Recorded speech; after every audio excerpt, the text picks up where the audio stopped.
मित्रों, हर मनुष्य दुखों से घिरा रहता है। ऐसा कोई भी व्यक्ति नहीं है जिसके जीवन में दुख ना हो। हर व्यक्ति दुखों से परेशान है और उसी के कारण हम समय समय पर कहीं ज्योतिषियों के पास जाते हैं, कोई पूजा पाठ कराते हैं, मंदिरों के चक्कर काटते हैं, साधु संतों के दरवाजे खटखटाते हैं, लेकिन इसके पश्चात भी सुख की एक झलक भी हमें दिखाई नहीं देती है। उसका कारण क्या है? उसका कारण सिर्फ हमारा मन है। जिस व्यक्ति ने अपने मन पर काबू पा लिया, उस व्यक्ति के जीवन में दुख हमेशा के लिए त्रोहित हो जाते हैं। व्यक्ति के जीवन में जो भी घटनाएं घटती हैं, उन सभी के पीछे सिर्फ मन का ही कारण है। मन ही उसका मुख्य कारण होता है।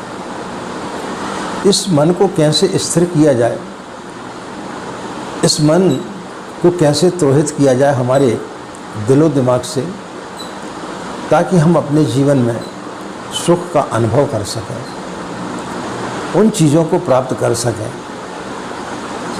जिसके लिए कि ईश्वर ने हमें ये शरीर दिया है।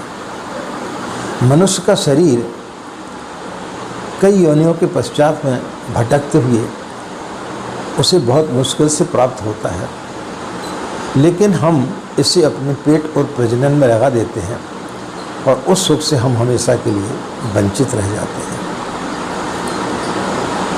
इन सब के लिए आज की युग दृष्टा, आज के युग में एक ऐसे युगतारी पुरुष ने जन्म लिया जिसने जन जन तक गायत्री मंत्र को पहुंचाया। आचार्य पंडित श्री राम शर्मा, जिन्होंने स्वयं गायत्री की साधना की और वो स्वयं गायत्री के अवतार रहे। उन्होंने वो सब कुछ पाया, वो सारे सुख पाए।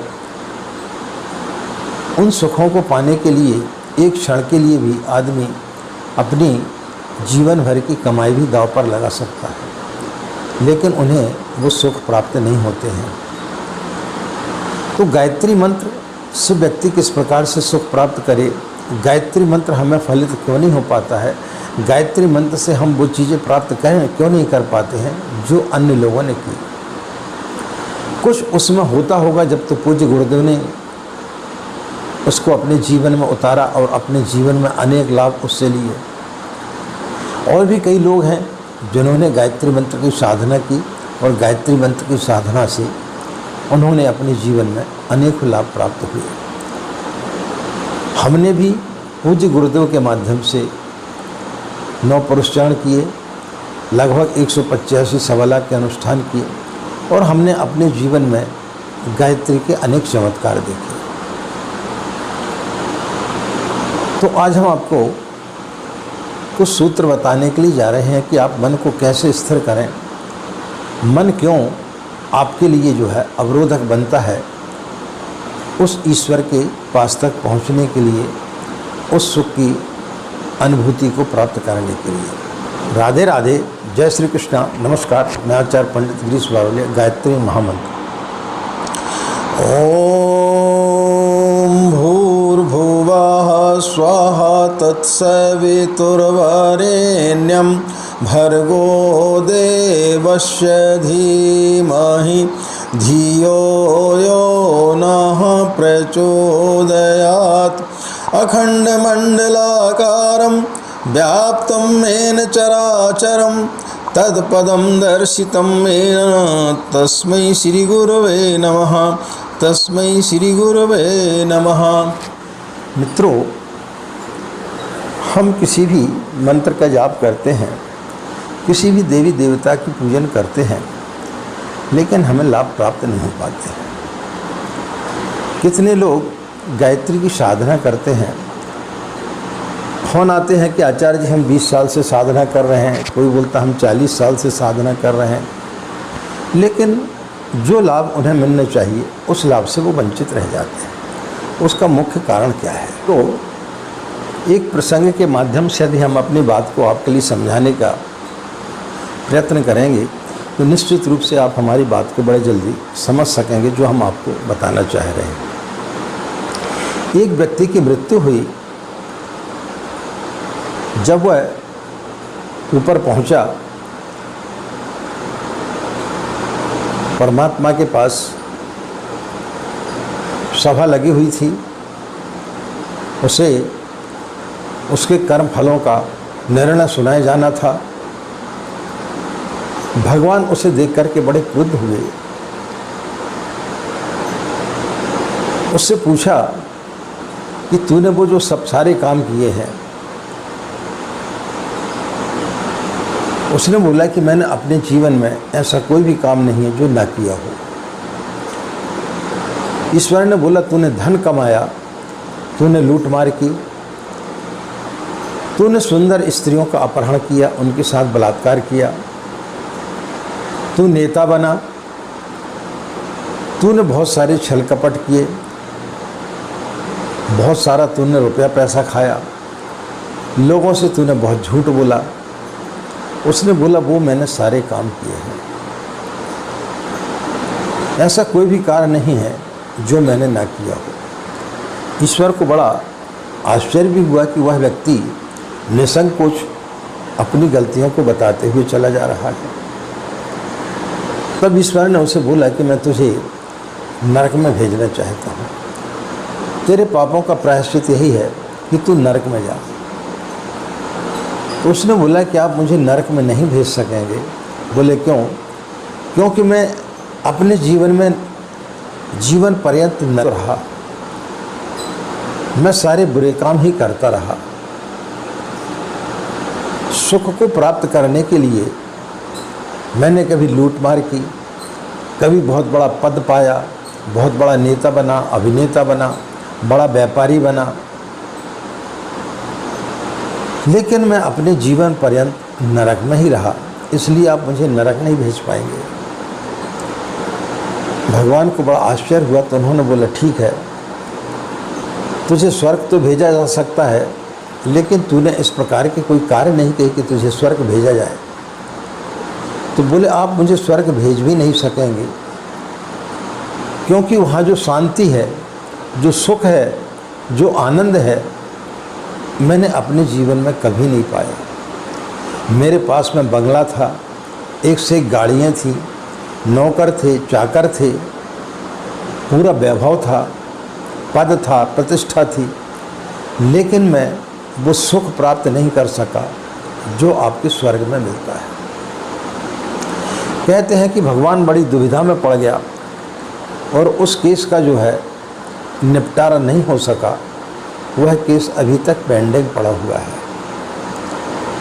मित्रों, यह किसी व्यक्ति की कहानी नहीं है, यह सब हम सभी की कहानी है। हम जब इस दुनिया में आते हैं तो वो सारे सुख सुविधाएं हम खरीदते हैं। हमारे पास में वैभव होता है, बड़ा पद होता है, सुंदर स्त्री होती है, बहुत बड़ा व्यापार होता है, लेकिन ये सब चीज़ें हम छल कपट के माध्यम से कमाते हैं। लेकिन जितना बड़ा व्यक्ति होता है उतनी उसके अंदर अशांति होती है। आप किसी से पूछें कि आपने कभी सुख का अनुभव किया है, तो कोई व्यक्ति सुख का अनुभव नहीं बता पाएगा। आप पानी में एक कंकड़ फेंकेंगे तब भी उतनी ही तरंग उठेगी जितनी आप उसमें एक महंगे से महंगा हीरा फेंकेंगे। आप जैसा करेंगे वैसा ही आपको प्रतिफल प्राप्त होता है। एक बैलगाड़ी जब चलती है तो उसके पहिए उसी आधार पर चलते जिस प्रकार से कि बैलों के कदम चलते हैं, यानी बैलों का कदम चलना उसकी दिशा को निर्धारित करता है। इसी प्रकार से जो व्यक्ति दिन भर जैसे कर्म करता है उसी कर्म के आधार पर उसका प्रारब्ध बनता हुआ चला जाता है। उसी के आधार पर उसका भविष्य तय होते हुए चला जाता है। आप जैसा बीज बोएंगे वैसा ही आपको प्राप्त होता है।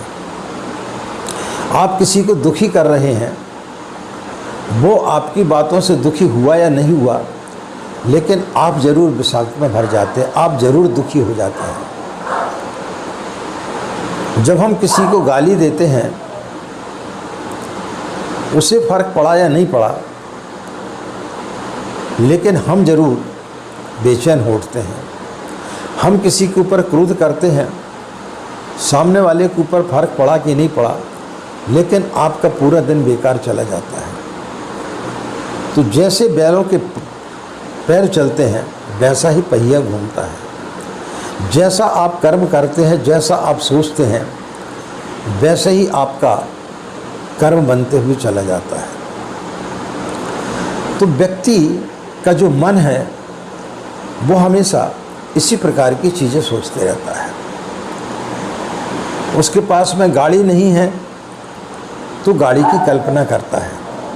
आप कहीं बाजार में निकले और आपके सामने से कोई बहुत सुंदर गाड़ी निकल गई, आपके दिमाग में वो गाड़ी छा जाती है।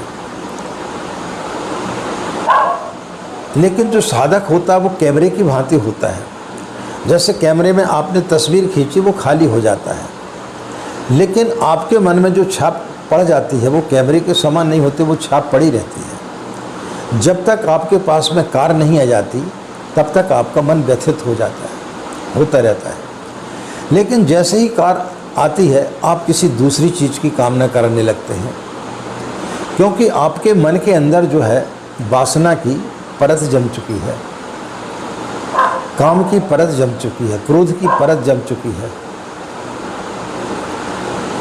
तो जैसे ही गाड़ी आती है आपके अंदर बड़े मकान की कामना हो जाती है। जैसे किसी सुंदर युवती से आपकी शादी हो जाती है, कोई दूसरी युवती आपको अच्छी लगने लगती, उसमें फिर आपका रस समाप्त हो जाता है। तो मित्रों, जो व्यक्ति गायत्री का साधक होता है उसका मन गायत्री मंत्र स्थिर करता है,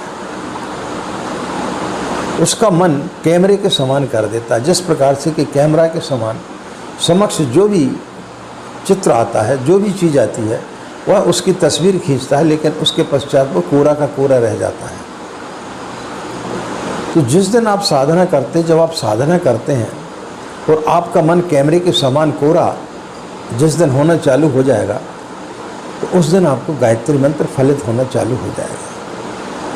लेकिन हम साधना भी करते हैं, वो भी हम विषाक्त से भरे रहते हैं। प्रतिदिन देखते हैं कि हमें गायत्री मंत्र फलित हुआ कि नहीं हुआ, हमारी ये मनोकामना थी वो पूर्ण हुई कि नहीं हुई।